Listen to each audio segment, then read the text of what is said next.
अक्टूबर का महीना चल रहा है और इसको मेंटल हेल्थ के लिए विशेष महत्वपूर्ण माना जाता है। तो सर, हम आपसे जानना चाहेंगे, अध्यात्म और शिक्षा, इन तीनों में क्या संबंध है? इसको आप कैसे देखते हैं?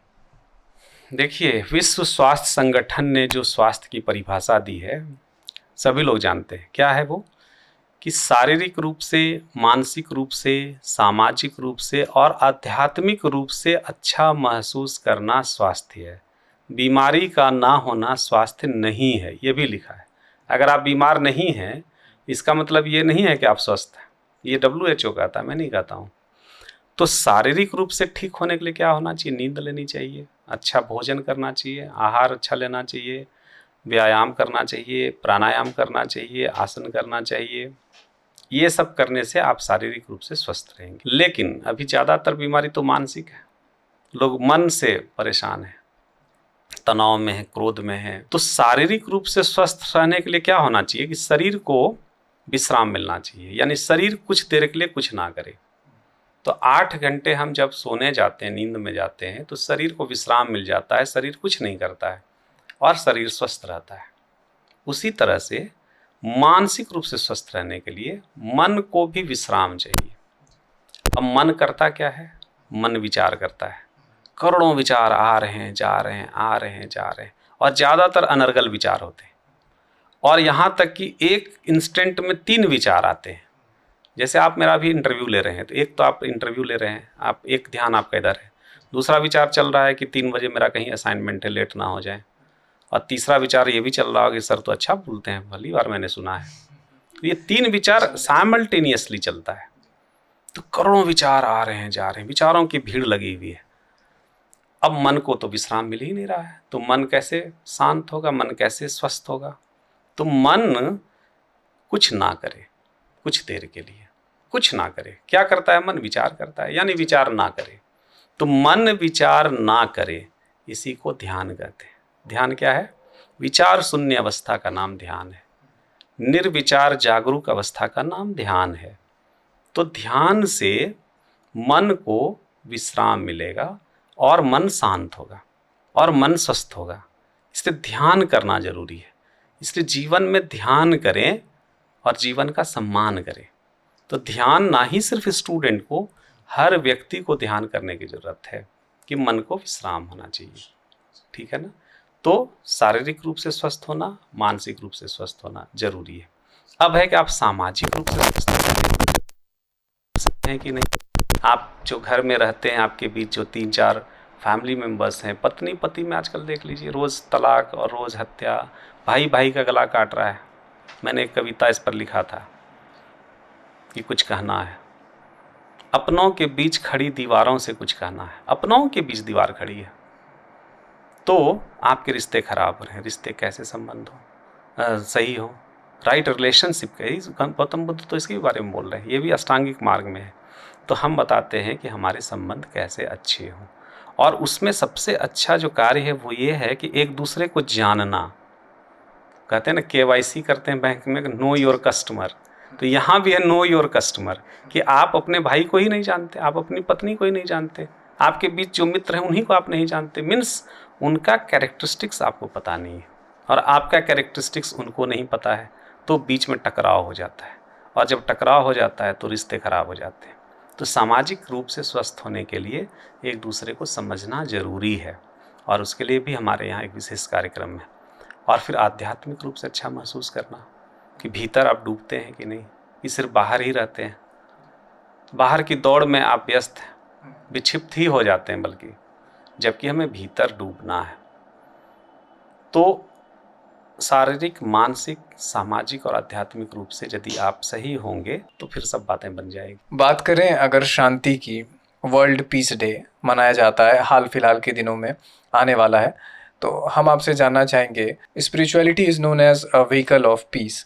तो स्पिरिचुअलिटी यानी आध्यात्मिकता को शांति के व्हीकल के रूप में जब देखा जाता है, आंतरिक शांति कैसे हो और बाहरी शांति कैसे हो, इसके बारे में आप क्या बताना चाहेंगे हमारे दर्शकों को? अब शांति तो एक दिन की बात नहीं है कि वर्ल्ड पीस डे मनाया जाए। शांति तो रोज चाहिए। देखिए, आपने नोबल शांति पुरस्कार का नाम सुना ही होगा। अब नोबेल कौन थे?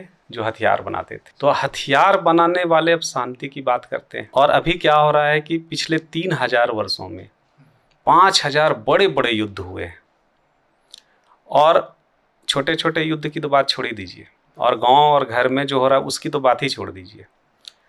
और अभी क्या हुआ है कि हमने इतना इंतजाम कर लिया है कि 500 बार इस संसार को हम समाप्त कर सकते हैं। इतने एटम बॉम्ब्स और क्या क्या तैयार कर लिए।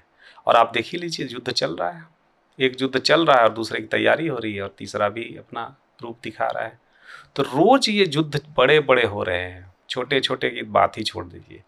और ये तो बाहर के युद्ध हैं, और भीतर भी एक युद्ध चल रहा है, अपने आप में भीतर युद्ध चल रहा है।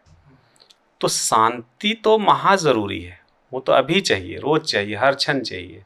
और इसी के लिए मैंने कहा कि इसका बस एक ही उपाय है कि ध्यान करना होगा। जब तक ध्यान को जीवन में नहीं अपनाएंगे तब तक शांति की बात नहीं कर सकते। अब ध्यान, आप अभी हमने कहा था कि ध्यान क्या है। अब ध्यान के पहले ध्यान की तैयारी करनी होती है। अष्टांग योग जो पतंजलि का है, पतंजलि ने कहा कि हमारे योग के 8 अंग होते हैं। क्या है 8 योग अंग?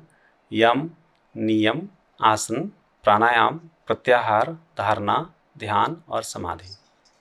तो ध्यान पर पहुंचने के लिए पहले इन चीज़ों से गुजरना होगा कि संयम बरत। यम मतलब संयम। 5 चीज़ें हैं जो हमें नहीं करनी है, डूज एंड डोंट्स। हिंसा नहीं करनी है, हमें चोरी नहीं करनी है, वगैरह वगैरह। हम इस पर अलग अलग चर्चा कर सकते हैं कि यम क्या है, संयम क्या है, 5 संयम क्या है।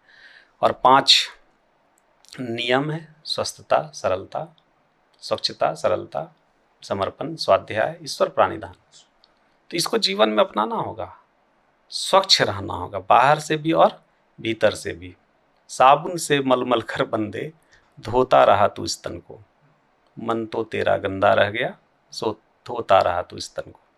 तो भी बाहर तो स्वच्छ हो ही, भीतर से भी, मन से, वचन से और कर्म से। जब तक आप स्वच्छ नहीं होंगे तब तक शांत नहीं होंगे। तो जो नियम है, स्वच्छता हो, सरलता हो, संतोष हो, संतोषम परम धर्म, ईश्वर प्राणिधान हो, स्वाध्याय हो, तो ये जीवन शैली बनना है। इसको यम हो, नियम हो, और फिर आसन। आसन से क्या होगा? आपका शरीर स्वस्थ रहेगा। प्राणायाम से सांसों का संचार, प्राणों का संचार होगा। और फिर प्रत्याहार, इंद्रियों का ठहराव होगा। जो इंद्रियां इधर उधर भटकती हैं, अशांति का क्या कारण है कि हमारी इंद्रियां इधर उधर भटकती रहती हैं, जो देखते हैं वही लेने का मन करने लगता है, और फिर हम अशांत हो जाते हैं। अब उसके लिए हम भ्रष्टाचार करते हैं, या हम उसके लिए अत्यधिक काम करने लगते हैं, तो फिर हमारा टारगेट बढ़ जाता है। तो प्रत्याहार, इंद्रियों का ठहराव, जितना चाहिए बस उतना ही। और उसके बाद धारणा, ध्यान और समाधि। तो इन प्रोसेस से जब तक नहीं गुजरेंगे तब तक शांत नहीं हो सकते, और इनसे गुजरने लगेंगे तो रोज शांत है। हर क्षण हमारा आनंद का क्षण है, हर क्षण जीना है। हमें समय बिताना नहीं है, हमें समय को जीना है। लोग स्पेंड कर रहे हैं, we are spending our time. No, life को बिताने के लिए हम नहीं आए हैं, जीवन को जीने के लिए आए हैं। तो इसके लिए हमसे संपर्क करिए। हम लोग मिल करके जो हमारा कार्यक्रम है, हर चीज़ को हमने डिज़ाइन किया है, और उसमें जब आप आएंगे तो लगेगा वाह, यही तो करना था। तो शांत होने के लिए अष्टांग योग, योग का ही अंग ध्यान है। योग करना है और रोग को दूर भगाना है। योग करो और रोग को दूर भगाओ, और शांत रहो, संपन्न रहो, सुखी रहो, समृद्ध रहो, बाहर से भी और भीतर से भी। इसी मैसेज के साथ सर बहुत बहुत धन्यवाद आपका, आपने कीमती समय दिया। और अंत में हम आपसे जानना चाहेंगे कि क्या कुछ विशेष अपनी तरफ से हमारे दर्शकों को आप अगर कहना चाहें। मैं अंत में ये कहना चाहता हूँ कि हमें कैडेट बनना है। कैडेट क्या होता है? CADET। अब C स्टैंड्स फॉर चीयरफुलनेस। हमें चीयरफुल रहना है, हमें आनंदित रहना है। लेकिन हम तनाव में रहते हैं, हम शिकायत भाव में रहते हैं। तो चीयरफुल रहने के लिए क्या करना होगा? अकारण, वो भी बिना किसी कारण के। देखिए, आनंद अगर बिना किसी कारण के आने लगे तब वो लंबा टिकने वाला है। और अगर कोई कारण से आनंद आता है, अभी धन आ गया, आनंदित हो गए, तो फिर धन गया तो दुखी हो गए, उसको आनंद नहीं कहते हैं, उसको सुख कह सकते हैं। तो आनंदित होने के लिए, चीयरफुल होने के लिए भीतर डूबना होगा, उसकी कला जाननी होगी, आत्मा के तल पर आना होगा, आत्मवान बनना होगा। एनलाइटेंड इसी को कहते हैं जो आत्मा के तल पर जीता है। चीयरफुल होना होगा। दूसरा है ए मीन्स अवेयरनेस, होश में जीना होगा। अभी हम बेहोशी में जीते हैं। देखिए, होश में किया गया कार्य पुण्य है और बेहोशी में किया गया कार्य पाप है, इतना ही अंतर है।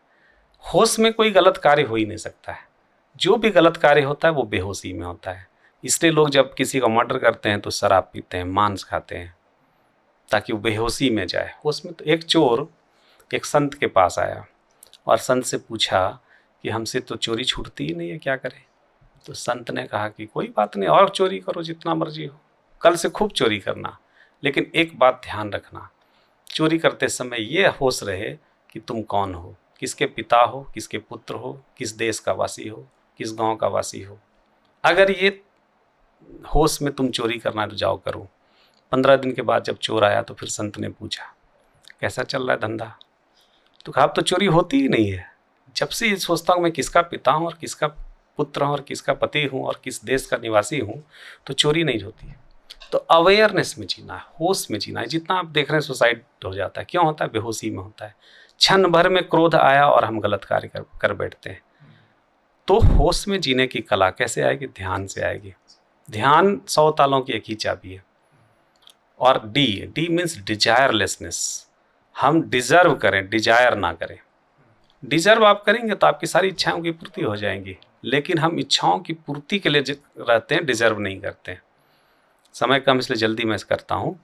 और ई मीन्स ईगोलेसनेस, अहंकार से मुक्त होना है। अहंकार के शत्रु क्या क्या है? काम, क्रोध, लोभ, मोह, ईर्ष्या, द्वेष। इनसे मुक्त हो जाएंगे तो हम ईगोलेस हो जाएंगे, फिर हम सरल हो जाएंगे। और टी होता है थैंकफुलनेस। अब हमें शिकायत में नहीं जीना है, अब हमें धन्यवाद भाव में जीना है। धन्यवाद भरा अगर जीवन हो, स्वीकार भरा अगर जीवन हो, हर घर नगर वृंदावन हो। तो स्वीकार में जीना है, धन्यवाद में जीना है, कैडेट के रूप में अपने आप को लाना है। बातें बहुत हैं, एक एक पॉइंट पर हम एक एक एपिसोड कर सकते हैं और हम लोगों के बीच अपना संदेश ले जा सकते हैं। आपका बहुत बहुत शुक्रिया।